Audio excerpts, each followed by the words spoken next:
Hi guys, in this video we're going to take a look at how you can reset access to online content for the Books app on the iPhone 14 series.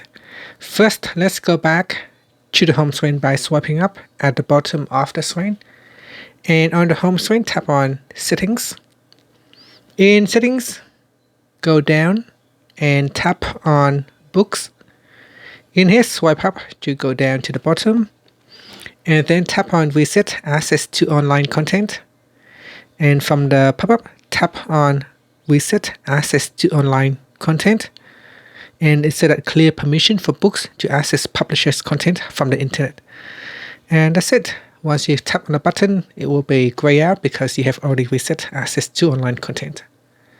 And after, you can tap on the back key to go back to Settings or swipe up to go back to the home screen. Thank you for watching this video. Please subscribe to my channel for more videos.